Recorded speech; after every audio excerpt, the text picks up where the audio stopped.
teólogos que excogitam isso. Dentre elas, o fato dele ser compreendido por pessoas com níveis de inteligência e de experiências diversos. Então, os pescadores comuns entendiam a mensagem sublime que o Cristo trazia com maior acurácia do que os doutores da lei. Os doutores da lei tinham dificuldade de compreender os ensinamentos sublimes do Cristo.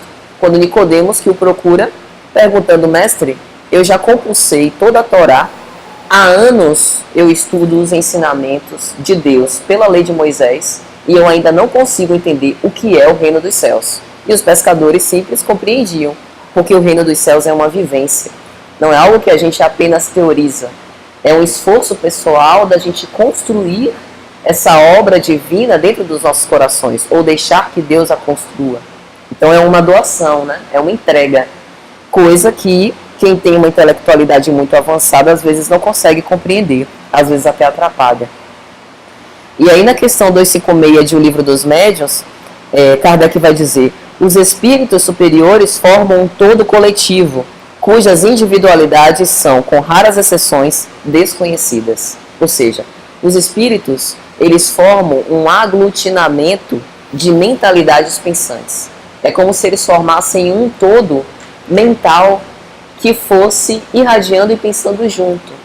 Tem uma obra de André Luiz, Evolução em Dois Mundos, que ele vai dizer que na substância original, no fluido universal, os arcanjos, os anjos superiores, eles, numa comunhão indescritível com Deus, iam plasmando as ideias de Deus. Veja, espíritos, nesse caso espíritos puros, perfeitos, que já tinham condição de intuir as ideias de Deus, funcionaram como co-criadores com a divindade, criando o princípio material e espiritual que está lá descrito no livro de A Gênese. Então, isso tem toda a correlação com o livro de Gênesis. Em Gênesis, capítulo 1, versículo 1, tem lá: no princípio, Deus criou o céu e a terra.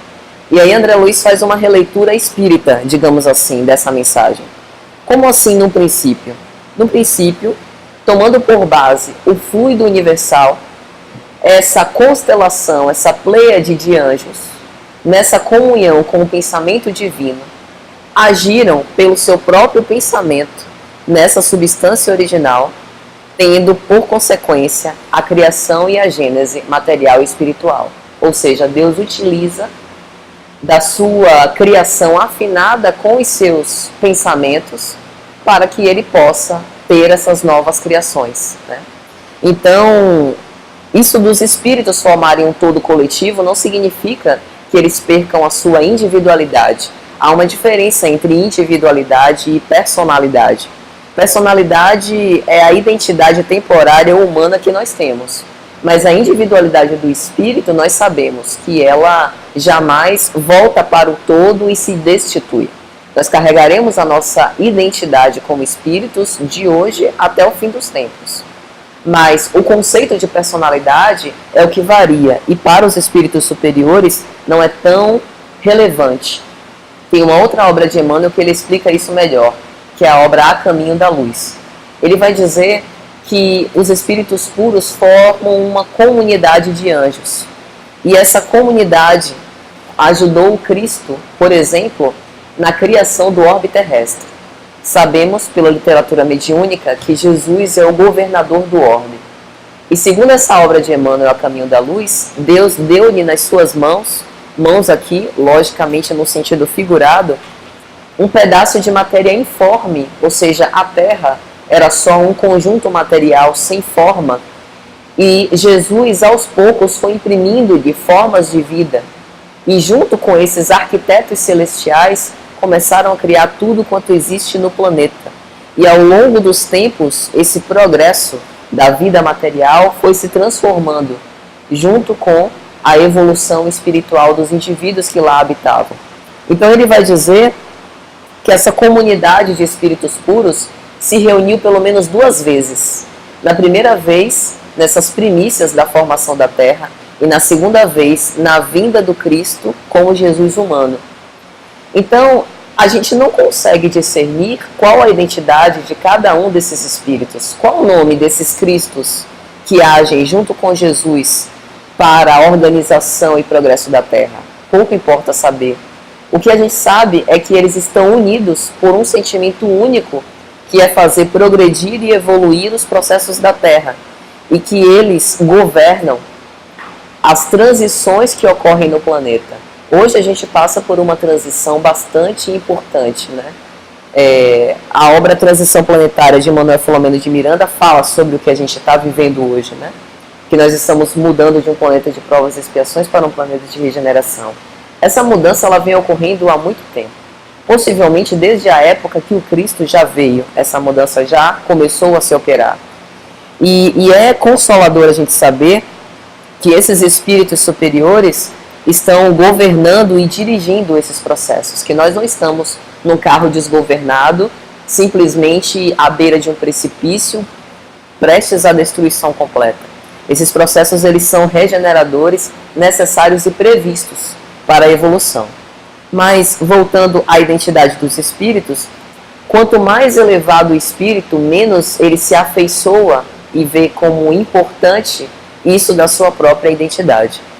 Mas se assim acontece, como é que nós, meros mortais, seres humanos imperfeitos, podemos nos precaver contra esses embustes e mistificações? Porque para a gente é relativamente fácil ser enganado por alguém que fisicamente está diante dos nossos olhos, às vezes a gente é ludibriado. Imagine para um espírito que a gente efetivamente às vezes nem consegue ver. E aí Kardec começa a explicar e nos dá algumas dicas com respeito a isso.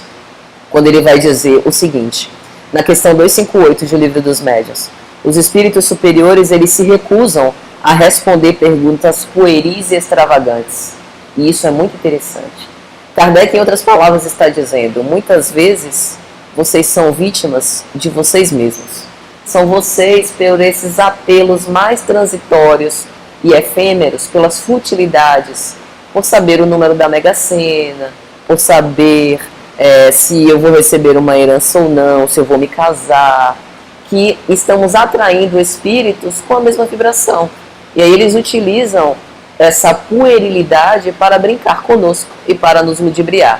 Às vezes, essas efemeridades, elas não são nem para obter vantagens pessoais, como eu falei da Mega Sena. Às vezes as pessoas são sinceramente imbuídas em aprender, mas por conta da inocência e de não conseguir discernir, acabam sendo enganadas. Eu vou contar um exemplo.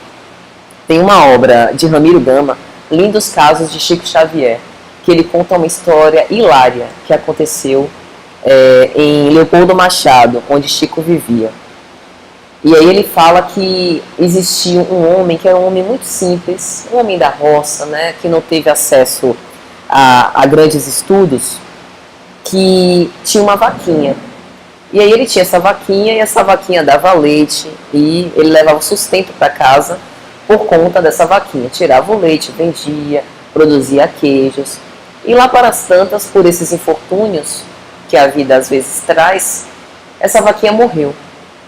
E aí ele imaginou, como a gente, quando morre, desencarna, o corpo fenece, mas o espírito vive, a vaquinha também deve ter um espírito que sobrevive, e aí o corpo da vaquinha morreu e o espírito da vaquinha deve ir para um curral. Isso foi o que esse rapaz pensou, porque Chico tinha dito a ele que nós humanos, né, seres humanos, somos espíritos encarnados. Então ele fez a analogia com a vaquinha. E aí ele procurou Chico. Chico, minha vaquinha morreu, mimosa, que a gente gostava tanto, se afeiçoou. Será que você não consegue receber uma psicografia de mimosa? Porque a gente está com muita saudade. Veja só, você recebe psicografia de tanta gente, né? Pai, mãe que vem aqui, perde filho, e o filho vem choroso, ou às vezes é o pai que perde o filho e o filho vem e relata a experiência. Eu queria saber como é que ela está. Se ela está bem, se estão tratando bem, se tem capim verdinho lá do outro lado, essas coisas. Veja a inocência. Então aqui a gente não está diante de uma pessoa que ela está procurando interesses para si. É uma pessoa que tem um sentimento legítimo de afeto por um animal e fez uma analogia, uma pureza, uma inocência.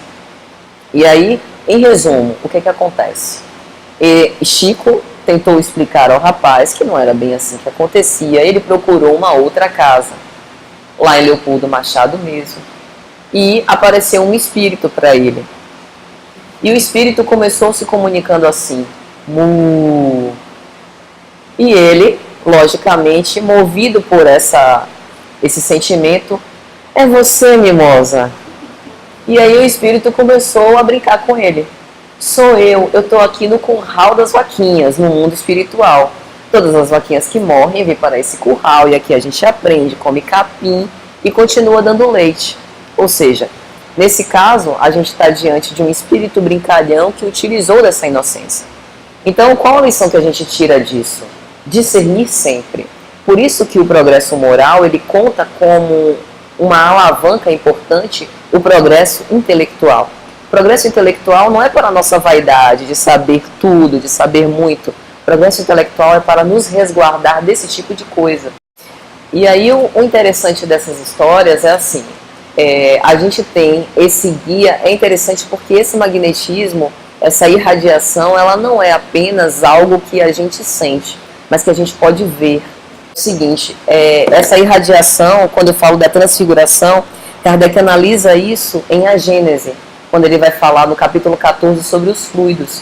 E aí ele vai dizer o seguinte: muitas vezes, durante uma psicofonia, por exemplo, que um espírito se utiliza do aparelho do médium para se comunicar, a gente pode observar fisicamente a mudança em alguns traços físicos.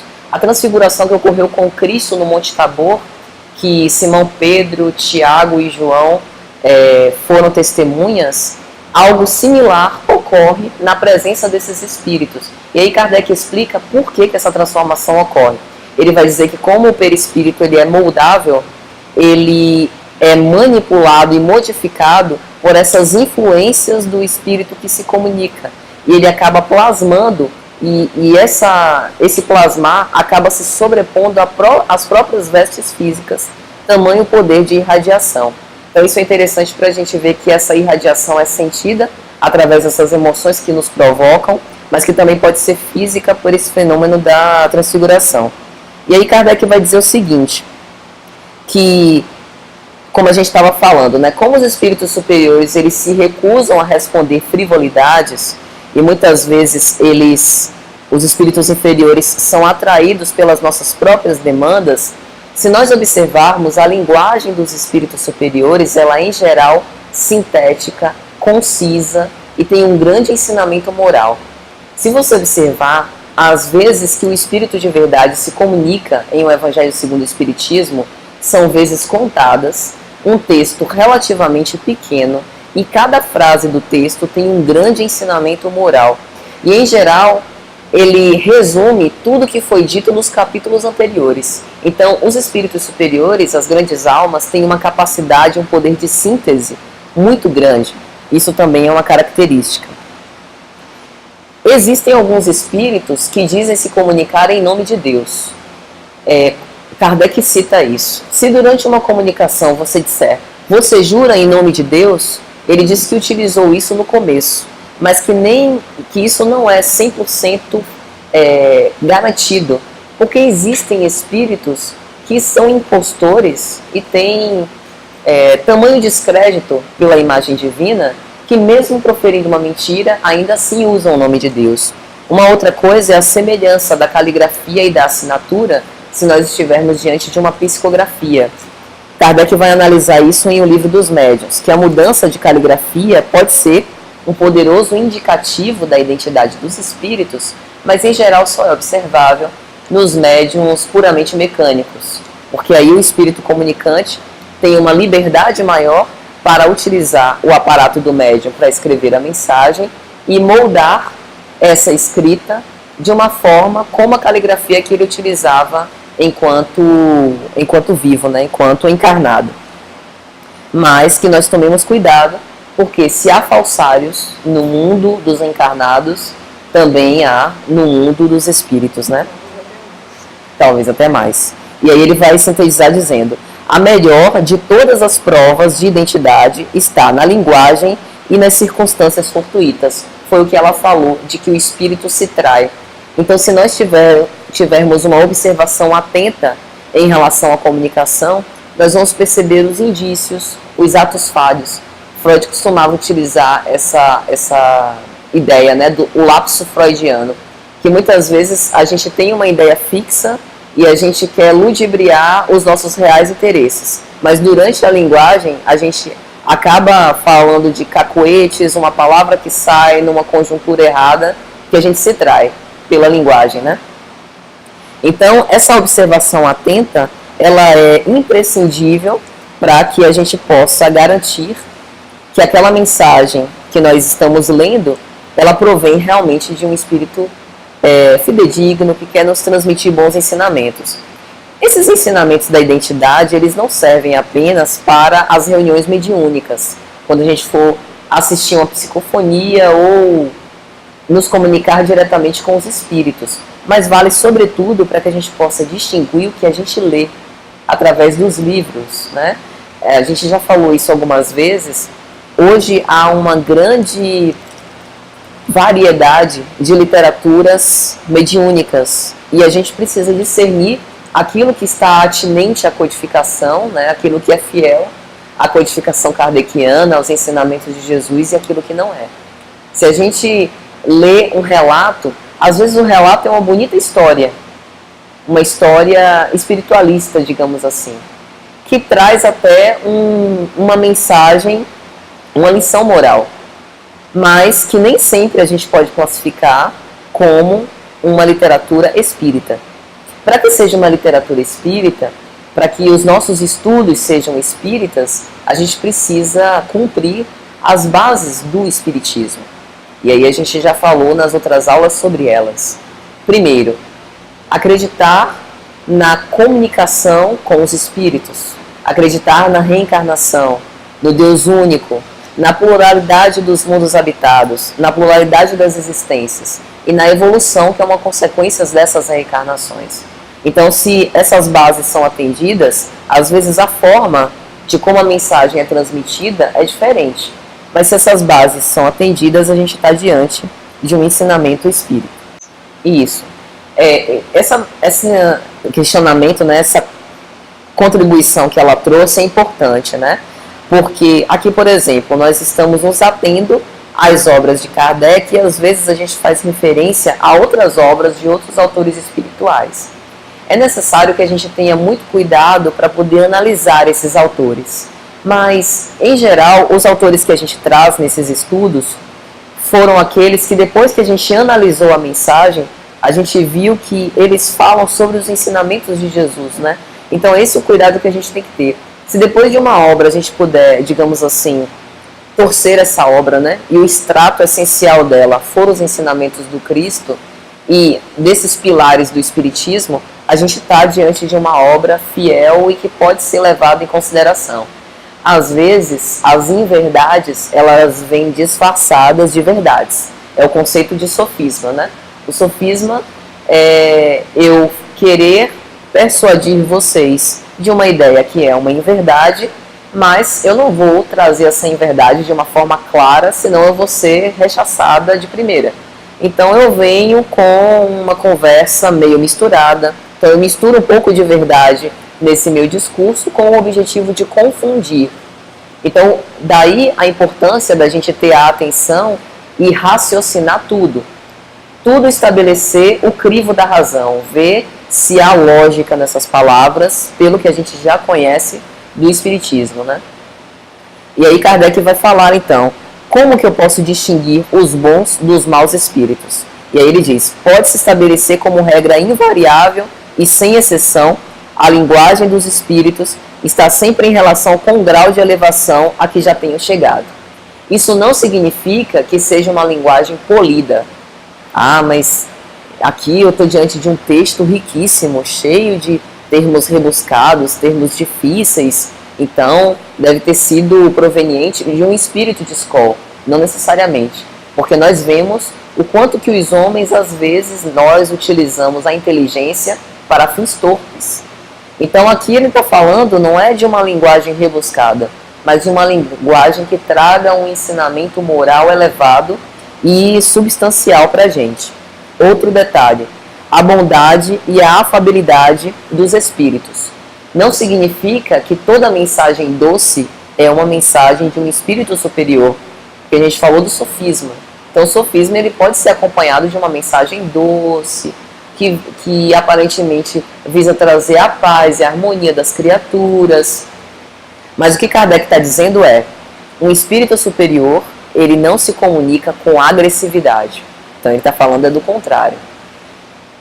Você nunca vai ver um espírito superior tentando violentar a convicção de ninguém, ou querer persuadir insistentemente alguém a seguir um caminho. Eu tenho visto em algumas casas espíritas, alguns dirigentes espíritas se comunicando com o espírito protetor da casa, toda casa o tem, né? Nesse caso, por exemplo, a irmã Sheila. Mas eu tenho visto alguns dirigentes perguntando tudo para o mentor da casa. Eu devo servir água para o palestrante? Exatamente. Eu devo começar a doutrinária às 5h15 ao invés das 5 horas? Os passistas têm que vestir branco? Eu devo fazer o passe de tal forma ou de qual forma? E até eu fico feliz com a estranheza no semblante de vocês, porque vocês estão repugnando esse comportamento, que bom. Porque eu tenho visto isso com relativa frequência. Então, os espíritos superiores, eles não querem ser as nossas babás, né? Eles querem sim nos estimular no bom trabalho, mas quer sobretudo que a gente assuma a autonomia e a responsabilidade sobre as nossas decisões práticas, como Larissa falou. Então, às vezes somos nós que procuramos ter esse arrimo e essa dependência, e eles querem nos desestimular. Tem uma obra de Humberto de Campos, Brasil, Coração do Mundo, Pátria do Evangelho, e aí logo no primeiro capítulo, Ismael, que foi quem ficou à frente do governo do orbe, né, por intermédio de Jesus, passado o bastão por Jesus, ele pergunta: mestre, mas será que não haveria uma forma mais amena, mais pacífica, da gente acabar com essa violência no planeta e ajudar os espíritos a evoluírem? E aí Jesus, respondendo a ele, diz exatamente isso. Mas onde o livre-arbítrio? Onde a escolha pessoal? Nós damos subsídios, damos reforço. Estamos aqui todas as vezes que eles elevarem os pensamentos e quiserem progredir. Mas eles precisam também seguir pelos próprios caminhos e fazer as próprias escolhas. Então é exatamente essa a noção, né? É lógico que nada acontece completamente à revelia e por extremo descontrole. Ou seja, se nós quisermos nos destruir, nós iremos conseguir e não vai restar pedra sobre pedra. Há intervenção, mas essa intervenção ela é muito bem planejada e seguindo desígnios insondáveis. Nós temos que ter realmente essa responsabilidade. A gente não sabe precisar, a verdade é essa, né? De qual é esse limite de atuação. A gente sabe que o nosso livre-arbítrio ele é proporcional ao nosso próprio progresso. E que há projetos no mundo espiritual, né? Do governador do orbe, que ele utiliza muitas vezes as nossas delinquências e iniquidades. Na obra Transição Planetária isso fica muito claro. A calamidade gerada pelo tsunami, que foi de origem natural, portanto, estava dentro do plano de lei de destruição divina, ele coloca ali espíritos numa mesma circunstância, a fim de que eles pudessem se retratar com a lei. Então, sob a aparência de uma calamidade, ele estava fornecendo uma reparação para aqueles espíritos. E é interessante porque na calamidade a gente vê ressurgir a fraternidade, o espírito de solidariedade, o reforço da fé por boa parte das pessoas. Então, o que eu estou querendo dizer? Na verdade, o mundo espiritual ele vai fazendo essas operações junto com a nossa ação do livre-arbítrio. Ele aproveita as ações humanas para levar a cabo os grandes projetos, né, os grandes desígnios de Deus. E aí, Kardec vai dizer que quanto maior esse nosso apelo de progredir moralmente, mais fácil será a gente discernir a identidade dos espíritos. Porque por muitas vezes nós temos errado de querer progredir mais intelectualmente, ficar só na teorização dos ensinamentos sem ir para a prática. E isso tem nos afastado e tem nos deixado, inclusive, vulneráveis a esse tipo de embuste. É como ela falou, existe uma outra obra que é Aconteceu na Casa Espírita, pelo Espírito Nora, e nessa obra ela cita essa ideia de que uma casa espírita, as vulnerabilidades da casa, que tem a proteção espiritual, são seus próprios trabalhadores e frequentadores. Quando nós estudamos os tipos de obsessão e nós vemos a fascinação, vemos exatamente isso. Por exemplo, um médium fascinado é alguém que tem uma mediunidade ostensiva, mas que tem as suas imperfeições, tem os seus vícios ainda, e que, por exemplo, pela vaidade de, por exemplo, dar comunicação de espíritos notáveis, ele acaba se vangloriando daquilo, como se ele se colocasse numa posição superior, de ser um instrumento afinado com espiritualidade superior. E essa vaidade acaba dando brechas para que ele seja enganado por outros espíritos que se aproximam dessa nova sintonia vibratória que ele criou. E aí os espíritos superiores que antigamente davam comunicação se afastam, porque respeitam o livre-arbítrio da criatura que opta por aquela nova conduta. E espíritos embusteiros se aproximam dele. E aí se comunicam com uma linguagem empolada, e ele acha que ali tem grandes ensinamentos e que ele continua sendo assistido. Mas, na verdade, o discernimento dele ficou embotado por conta da vaidade. O orgulho é uma neblina que nos cega e que distorce a realidade. Então, é assim que acontece. E o que acontece com esses médiuns? Essa é a lição. O que aconteceu com esse exemplo e o que acontece a miúde com esses médiuns é um recado para a gente. Mesmo que a gente não tenha uma mediunidade ostensiva, que a gente cuide das nossas más inclinações, porque nós podemos ser presas desses espíritos. Às vezes é uma calúnia, um ciúme, por exemplo, que é plantado na nossa consciência e que, por exemplo, por um determinado comportamento mal interpretado, vamos supor aqui de Larissa, eu interpreto mal esse comportamento e eu começo a agasalhar um sentimento de inveja ou de ciúme. E aquilo toma corpo. E no momento que eu começo a vitalizar esse tipo de coisa, outros espíritos vitalizam junto comigo e aquilo vai crescendo. Daqui a pouco eu rompo as minhas relações de amizade com Larissa e me afasto, inviabilizando inclusive um serviço como esse aqui, que poderia nos beneficiar. Então, isso é interessante para que a gente possa perceber que muitas vezes essa atração começa a partir de nós. Os espíritos que promovem a obsessão, eles não são exatamente maus. A obsessão, ela é um relacionamento. Um relacionamento que... Isso. E aí, a gente quis dar o primeiro passo. Às vezes, numa relação obsessiva, tem ali um grande afeto do passado.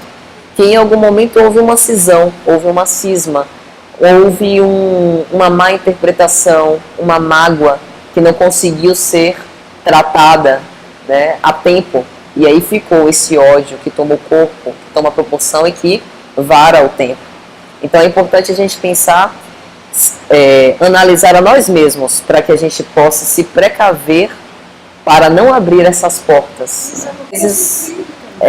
Eu só quero aproveitar a sua história para trazer o seguinte ensinamento para todos.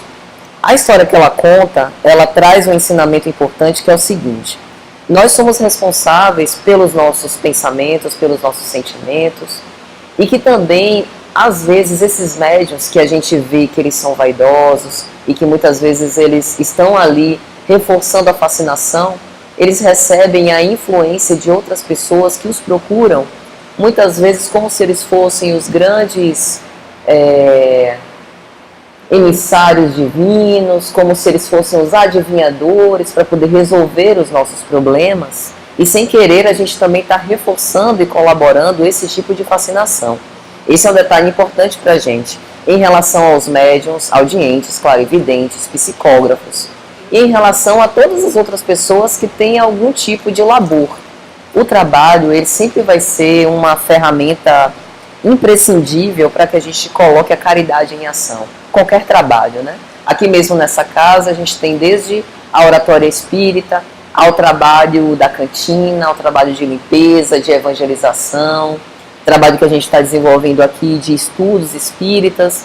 Tudo isso nos coloca em contato direto com essa prática da caridade, com os ensinamentos de Jesus. E tudo isso vai nos blindando, né? Porque nos leva ao autoconhecimento para que a gente possa se preservar contra esses enganos. Mas ainda há mais um item para a gente abordar, que é o item das divergências de linguagem. Às vezes, as comunicações elas são descritas de forma muito diferente, porque a forma como a gente se comunica, ela vai mudando ao longo dos tempos, né? Por um cenário cultural, pelo patamar intelectual do médium, né? Mas nem por isso os espíritos superiores, eles se privam de se comunicar. A gente tem um exemplo célebre de Chico Xavier. Chico Xavier estudou até a 4ª série primária e recebeu, né, comunicações de espíritos muito evoluídos, porque eles não precisam exatamente de uma linguagem e de um conhecimento intelectual muito avançado do médium. Antes de tudo, eles precisam do sentimento, que o médium consiga captar esse sentimento, né, que é esse teor essencial da mensagem.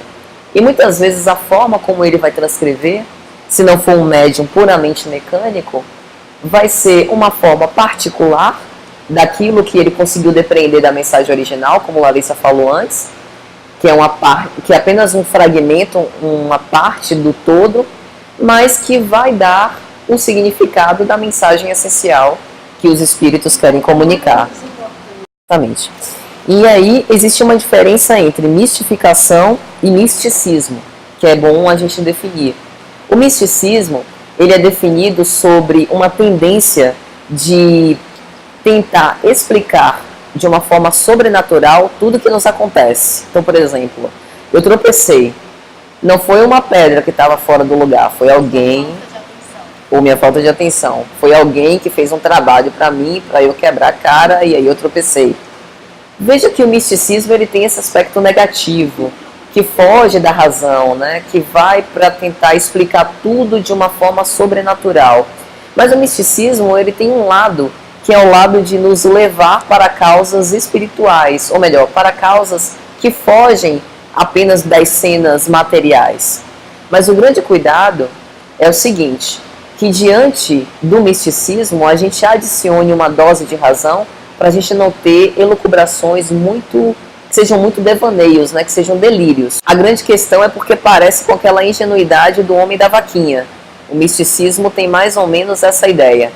Você, antes de tudo, se torna presa fácil por ser inocente, por acreditar que tudo é por conta das forças superiores que estão governando a sua vida. Ou seja, eu não tenho responsabilidade direta pelas coisas que me acontecem. A definição básica de misticismo é essa. É uma tendência natural. Aqui eu não estou fazendo juízo de valor.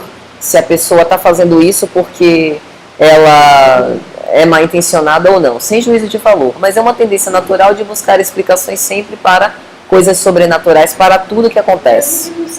E a mistificação é essa ação de ludibriar e de enganar. Então, quando a gente fala em espíritos mistificadores, o que a gente está dizendo? São espíritos que intencionalmente utilizam essas fragilidades, seja falta de discernimento, ingenuidade, seja tendência de querer satisfazer os seus próprios desejos para poder enviar mensagens que sejam distorcidas da realidade. Então, qual que é o nosso cuidado? Analisando as mensagens que nos são endereçadas, através de um livro, através de uma carta psicografada, não importa, analisando essas mensagens com o crivo da razão, a gente consegue nem dizer que tudo é causa sobrenatural, ou seja, colocar a racionalidade para analisar o texto, e assim a gente se livra dessas mistificações. Então, gente, já caminhando para o final, eu queria só deixar aqui uma mensagem que está no livro Depois da Morte, de Leon Denis, no capítulo 37. Leon Denis vai dizer assim: Jesus disse, conhece-se a árvore pelos seus frutos. A linguagem e as instruções dos espíritos elevados são sempre impregnadas de dignidade, sabedoria e caridade. Elas visam ao progresso moral do homem e desprendem-se de tudo que é material. Essa é a melhor forma da gente se precaver contra enganos. Conhece-se a árvore pelo fruto. O Cristo já sinalizou e já simplificou tudo isso que a gente conversou aqui durante essa 1h30. Mas esse fruto não é um fruto superficial e rápido, não é uma análise superficial que a gente faz. Para que a gente possa analisar o fruto, a gente precisa conhecer. Então, se debruçar na mensagem, ler, estudar, analisar. Se for uma comunicação de um espírito, analisar esses pequenos atos falhos, o teor essencial da mensagem que ele está transmitindo, a irradiação que ele produz, a emoção que a palavra dele causa aos nossos sentimentos. E aí, através dessa análise bem pensada, a gente vai poder se precaver contra esses enganos, que podem acometer a todos. Independente do grau de instrução, do grau de intelectualidade, podem acometer sempre a todos. Chico Xavier sempre dizia que Emmanuel, por muito amá-lo, por vezes deixou que espíritos embusteiros se aproximassem dele para o testar. Porque Emmanuel nunca quis ser a babá dele, como os bons espíritos nunca querem ser a nossa babá. Então, para que ele mesmo pudesse analisar, e como ele sempre recebia mensagens de espíritos de escola, também pudesse discernir do outro lado, por vezes ele foi testado. E ele quase sempre passou por essas provas. Quando ele recebia aquele tipo de mensagem, ele sempre analisava, sempre chamava, mentalizava a mensagem de Jesus, a imagem de Jesus, e confrontava os ensinamentos provenientes daquele espírito com que ele já conhecia da codificação. E foi isso que o livrou dessas fascinações que a gente nunca viu, ele se envolvendo nesse tipo de escândalos. Porque o médium, e aqui médium não estou falando só do ostensivo, mas nós precisamos antes de tudo dessa formação moral. A formação moral é a maior vacina que a gente tem. Porque se nós estamos imbuídos pelo sentimento de boas intenções, de desinteresse pessoal, e se nós estamos realmente imbuídos de fazer a nossa reforma íntima, essa é a nossa vacina. Ainda que esses espíritos embusteiros se comuniquem ou se acerquem de nós, saberemos discernir.